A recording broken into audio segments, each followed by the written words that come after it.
এখন শাহিন কষাই গরুর ভিতরে ওই গলার ভিতরে ঢুকাই দিতেছে।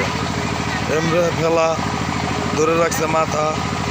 ওর পাশে মাইনো মামা আছে, আনোয়ার ভাই আছে, 4 জন। হাবিব সাহেব এই পর্যন্ত করে দিয়ে তারপরে উনি স্থগত গেছে। দেখা যাইতেছে গরুটা জবাই হইলো। এটা খানু মোল্লার বাড়িতে। হ্যাঁ,